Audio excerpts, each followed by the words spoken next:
سب سے پہلے بات کریں، شاہین افریدی نے قومی ٹیم کی نائب کپتانی سے معذرت کر لی ہے۔ پی سی بی سلیکشن کمیٹی نے شاہین افریدی کو نائب کپتانی کی آفر کی تھی، جبکہ پی سی بی کا ورلڈ کپ کے لیے نائب کپتان کا اعلان نہ کرنے کا فیصلہ کر لیا گیا ہے۔ شاہین افریدی کا کہنا ہے کہ بطور بالر قومی ٹیم میں پرفارمنس دیتا رہوں گا۔ آپ کو اپڈیٹ کر کے گئے اس اہم خبر سے متعلق، شاہین افریدی نے قومی ٹیم کی نائب کپتانی سے معذرت کر لی ہے، جبکہ پی سی بی سلیکشن کمیٹی نے شاہین افریدی کو نائب کپتانی کی آفر کی تھی۔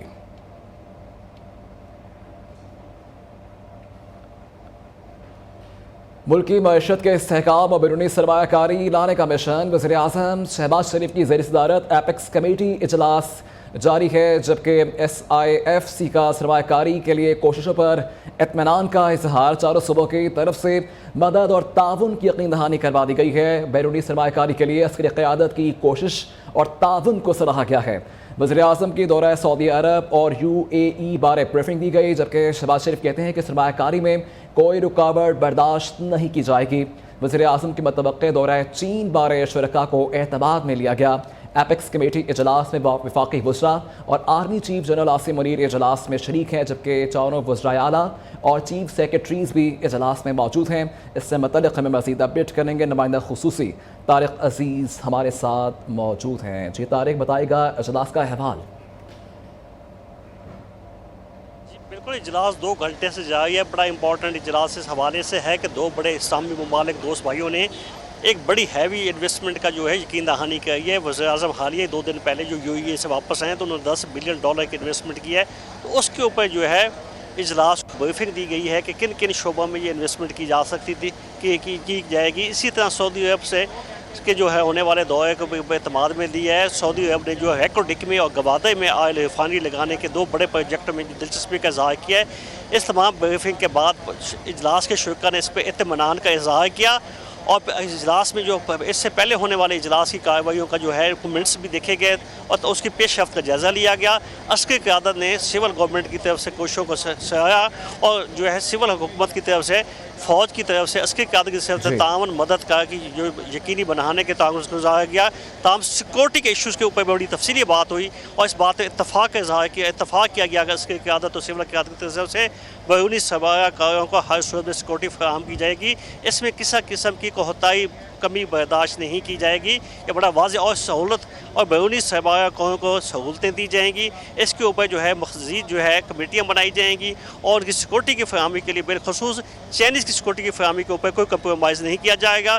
وزیر اعظم نے بھی خطاب میں آپ نے کہا کہ دوست ممالک کا ہم شکریہ ادا کرتے ہیں کہ انہوں نے پاکستان کو مشکل وقت میں ایک بڑی ہیوی جو انویسٹمنٹ کا یقین دہانی کری ہے۔ جی ٹھیک ہے، بہت شکریہ آپ کا طارق۔ چینی شہریوں سمیت غیر ملکیوں کی فل پروف سیکیورٹی کا پلان ہے اور وزارت داخلہ کے اجلاس میں سی سی ٹی پروجیکٹ لگانے کی تیاریاں۔ وفاقی وزیر داخلہ محسن نقوی نے جامع پلان طلب کر لیا ہے۔ خصوصی کمیٹی بھی تشکیل دے دی گئی ہے۔ 15 روز میں حتمی سفارشات پیش کرنے کا حکم دے دیا ہے۔ مزید جانتے ہیں، نمائندہ نیو رانا عثمان ہمارے ساتھ موجود ہیں۔ جی رانا عثمان۔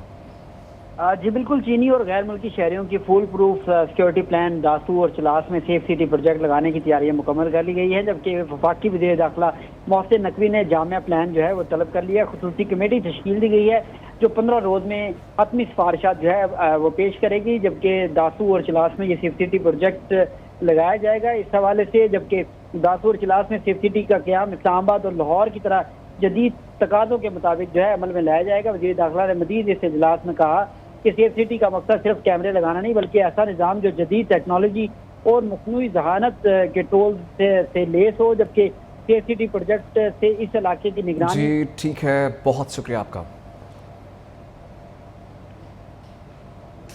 وزیر اعظم نے آئندہ مالی سال کے بجٹ کے لیے ایف بی آر کی 2 اہم ٹیکس تجاویز مسترد کر دی ہیں۔ ذرائع کے مطابق ایف بی آر نے مختلف اشیاء پر سیلز ٹیکس 18 سے بڑھا کر 19% کرنے کی تجویز دی تھی، جبکہ ایف بی آر نے پیٹرولیم مصنوعات پر ٹیکس 18% تک لگانے کی تجویز دی تھی، اور ایف بی آر نے دونوں ٹیکس تجاویز سے اربوں روپے ٹیکس جمع کروانے کا منصوبہ بنایا تھا، جبکہ وزیر اعظم نے چیئرمین ایف بی آر کو متبادل تجاویز تیار کر کے دوبارہ بریفنگ دینے کی ہدایت بھی کی ہے۔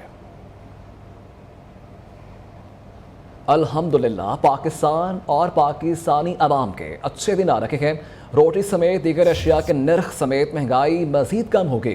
نون لیگ کی حکومت میں پاکستان کھویا ہوا مقام حاصل کرے گی. وزیر اعلیٰ پنجاب مریم نواز کہتی ہیں کہ UAE سے $10 ارب سرمایہ کاری بیرونی اعتماد کا ثبوت ہے.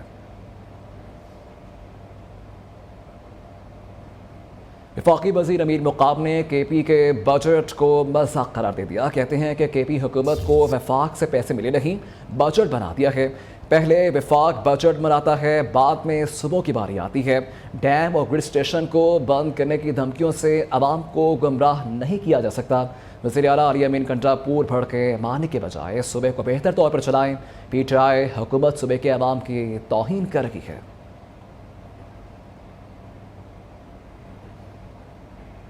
پشاور میں لوڈ شیڈنگ کے خلاف احتجاج، مظاہرین کا 2 گرڈ اسٹیشنز پر دھاوا، جبکہ MPA فضل الہی کی قیادت میں مظاہرین گرڈ اسٹیشن میں گھس گئے. مظاہرین نے پہلے ہزار خانی گرڈ اسٹیشن پھر رحمان بابا گرڈ اسٹیشن میں گھس کر زبردستی بجلی بحال کروائی اور بعد میں پیسکو حکام اور MPA فضل الہی کے درمیان مذاکرات کے بعد احتجاج ختم کر دیا گیا ہے. پیسکو حکام کے مطابق زبردستی چالو کیے گئے فیڈرز پر 80% سے زائد کی بجلی چوری ہو رہی ہے.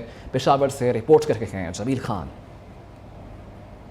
PTI کی MPA فضل الہی کی قیادت میں لوڈ شیڈنگ کے خلاف احتجاج. مظاہرین نے رحمان بابا ہزار خوانی گریڈ اسٹیشن کا گھیراؤ کیے رکھا. عمائدین نے پولیس حکام کے ہمراہ گریڈ اسٹیشن کے اندر جا کر خود 9 فیڈر کی بجلی چالو کر دی. MPA فضل الہی کا کہنا ہے کہ بجلی ہمیں نہیں ملے گی تو کسی کو نہیں ملے گی.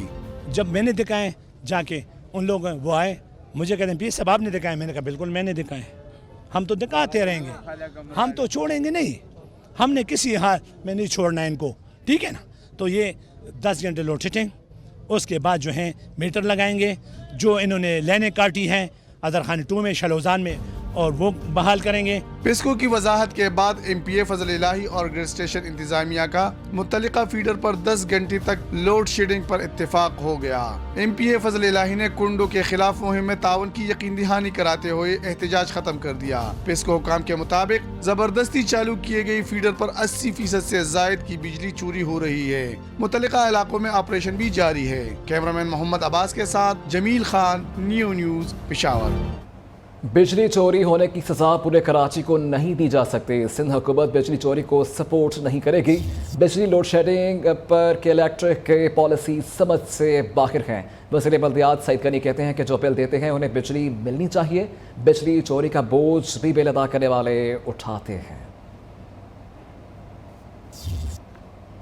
ہم پورے شہر کی بات کرتے ہیں جس میں انڈسٹریل ایریاز بھی آتے ہیں، ریزیڈینشیل ایریاز بھی آتے ہیں. لوگ بہت بری طرح بھگت رہے ہیں کہ الیکٹرک کی جو پالیسیز ہیں بڑی کچھ سمجھ میں نہ آ رہی پالیسیز ہیں. اس کو جو ایشو ہے جو شاید میں زیادہ اس پہ ووکل ہوتا ہوں کہ جو لوگ بجلی کا بل دیتے ہیں وہ اس کو کیوں بھگتتے ہیں، جو لوگ بجلی چوری نہیں کرتے ہیں وہ اس کو کیوں بھگتتے ہیں. اگر کہ الیکٹرک کے پاس نظام نہیں ہے کہ وہ یہ چیزیں کر سکیں تو انہوں نے آسان حل نکال دیا کہ چونکہ ہمارے پاس نظام نہیں ہے کہ ہم صحیح بندی کی بجلی کاٹ سکیں اس لیے سب کی مدد کر لو. یہ کوئی حل نہیں ہے، یہ کوئی جواز نہیں ہے.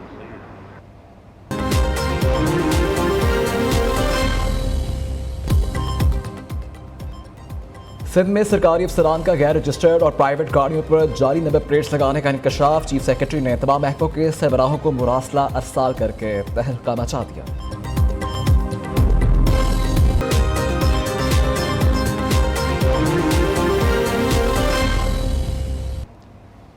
سندھ میں سرکاری افسران کا غیر رجسٹرڈ گاڑیوں اور پرائیویٹ گاڑیوں پر جعلی نمبر پلیٹس لگانے کا انکشاف ہوا ہے، جبکہ چیف سیکرٹری نے تمام محکموں کے سربراہوں کو مراسلہ ارسال کر کے تہلکہ مچا دیا ہے. اور آپ کو بتائیں اس سے متعلق اہم خبر ہے. سندھ میں سرکاری افسران کا غیر رجسٹرڈ گاڑیوں اور پرائیویٹ گاڑیوں پر جعلی نمبر پلیٹس لگانے کا انکشاف ہوا ہے، جبکہ چیف سیکرٹری نے تمام محکموں کے سربراہوں کو مراسلہ ارسال کر کے تہلکہ مچا دیا ہے. اپڈیٹ کر رہے ہیں اہم خبر سے آپ کو کہ سندھ میں سرکاری افسران کا غیر رجسٹرڈ گاڑیوں اور پرائیویٹ گاڑیوں پر جعلی نمبر پلیٹس لگانے کا انکشاف ہوا ہے. ملک کے میدانی علاقوں میں شدید گرمی کی لہر جاری ہے، جبکہ شہری جلساتی گرمی سے نڈھال ہیں. ٹنڈوالا یارڈ میں درجہ حرارت 46، پشاور میں 43 ڈگری تک پہنچ گیا ہے. لاہور میں پارہ 45،